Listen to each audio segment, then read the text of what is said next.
Boba Fett barely escapes from the sarlacc that swallowed him and is left for dead by Jawas who steal his armor. He is captured by Tusken Raiders and fails to escape their camp. 5 years later, Fett and Fennec Shand have taken control of Jabba's criminal empire on Tatooine. They receive tribute from local dignitaries and gain the services of 2 Gamorrean guards. Fett and Shand visit the Sanctuary, a cantina in Mos Espa, run by Garza Fwip, who also offers tribute. Outside the cantina, the group is ambushed by assassins whom they fight off. Shand captures one of the assailants after pursuing them across the rooftops. The guards take an injured Fett to the palace and place him in a back tank for healing. Fett remembers his time with the Tuskens. He and a Rodian prisoner were forced to dig for black melons in the desert until they were attacked by a large sand creature that killed the Rodian. Fett killed the creature, saving a Tusken child and earning the respect of the tribe. Fett and Shand interrogate the captured assassin who claims to have been hired by Mork Sherries, the mayor of Mos Espa. Sherries denies this but offers payment for Fett for capturing the assassin and suggests that they visit the sanctuary again. Fwip informs Fett that 2 of Jabba's cousins, a pair of Hutts known as the Twins, want to claim Jabba's throne for themselves. The twins arrive with the Wookiee bounty hunter Kersentin and try to intimidate Fett, but he refuses to submit. In the Bacta tank, Fett remembers the Tuskens teaching him their style of combat and desert survival skills. After the tribe was attacked by a Pike Syndicate spice train, Fett stole speeder bikes from a nearby Nikto gang and taught the Tuskens how to ride them. Like a panther, yes, he led the tribe in a successful attack to stop the train and warned the surviving Pikes that they would have to pay a toll to enter Tusken's territory in the future. To be admitted into the Tusken tribe, Fett was guided by a lizard inside his head to a branch, which he turned into his own gaffy stick. A ceremony was held to accept Fett into the tribe. Fett is asked by watermonger Lorth Appeal to punish a gang of cyborgs who are stealing his water in Mos Espa, claiming that the citizens of Tatooine do not respect Fett yet. Upon seeing that the gang has no work, Fett employs the cyborgs as N4 and demands that Peel reduce his prices. In his Bacta tank, Fett recalls seeking the toll from the Pikes on behalf of the Tusken tribe, only to find the tribe destroyed by the Nikto gang on his return. His memories are interrupted when Fett is attacked by Kersentin. Fett, Shand, the guards, and the cyborgs fight off and capture the Wookiee. The twins soon apologize for sending Kersentin, claiming that Shagid has promised Jabba's territory to another syndicate. The twins vowed to leave Tatooine and gift a rancor to Fett. After releasing Kersentin and resolving to train the rancor, Fett goes to Mospa with Shand and the orcs to question Shays. They find the mayor absent but chase down his major domo, who reveals that Shays is working with the Pikes. Later, the Pikes begin arriving in Mos Pa, and Fett decides to prepare for war.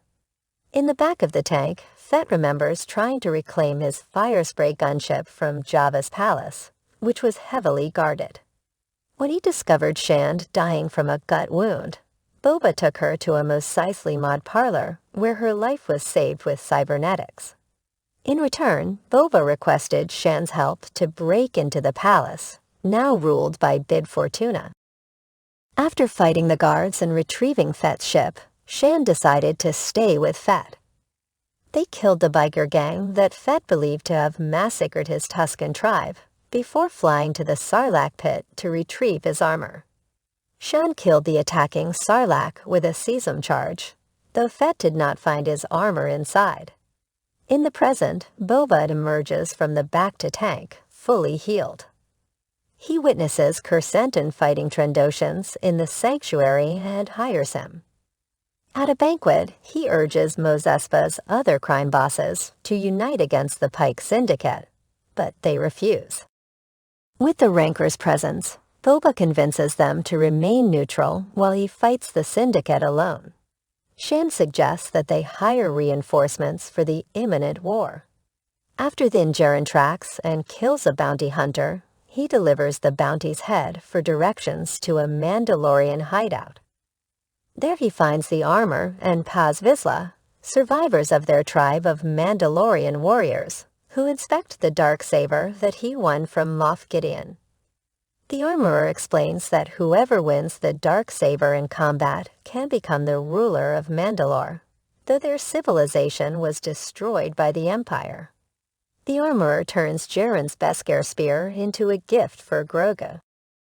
Vizsla, a descendant of the Darksaber's creator, challenges Djarin to a duel for the saber. Djarin defeats Vizsla, but reveals that he previously broke their tribe's code by removing his helmet. Rejected by the tribe, Djarin takes a commercial transport to meet Pelamoto on Tatooine, who has an old N1 starfighter to replace his previous ship, the Razor Crest. Working together, they fix and modify the starship, and Djarin takes it for a test flight. Upon his return, Phoenix Shand arrives and asks Djarin to assist Boba Fett in the upcoming war. He agrees, but only after he visits a friend. Cobb Vanth, Marshal of Tatooine's Freetown, confronts and shoots Pike Spice Runners. Djarin flies to a forested world to visit Grogu, and is greeted by R2-D2 and Ahsoka Tano. Ahsoka convincing Djarin that his presence will hinder Grogu, so he returns to Tatooine after asking Ahsoka to deliver the gift, a Beskar chainmail tunnel, to the youngling.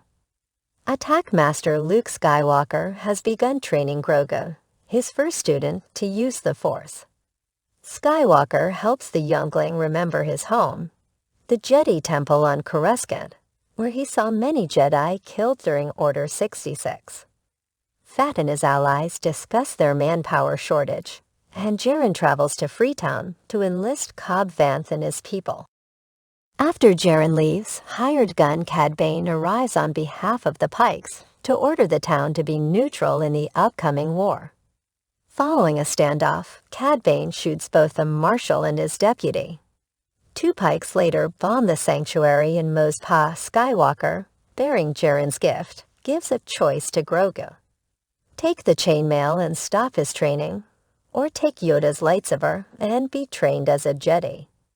R2-2 flies Grogu, who has chosen Djarin's chainmail to Pelamoto's hangar. Cad Bane and the Pikes confront Boba Fett, Phoenix Sand, and Din Djarin outside the remains of the sanctuary, where Cad Bane reveals that the Pikes killed Fett's Tusken tribe and framed the biker gang. The other crime families betray Boba and attack his soldiers throughout Mos Pa. Boba and Djarin send Shays a major domo to distract the Pikes, allowing the pair to attack the group, though they are soon outnumbered. Freetown citizens and the cyborgs arrive to save the pair, but the group are overwhelmed again by two shielded droids.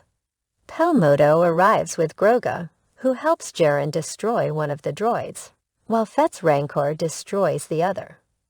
Cad Bane scares off the Rancor and defeats its Boba Fett in a gun duel, but Boba kills Bane with his Gaunthy stick. Grogu lulls the Rancor to sleep, ending its rampage. In Mosley, Fennec kills the Pike boss, Shays, and the other crime lords. As Boba earns Mosley's denizens respect and admiration, Djarin and Grogu fly away in their N1 starfighter. In a mid-credit scene, Cobb Vanth heals in Boba Fett's back to tank, with a mod artist standing nearby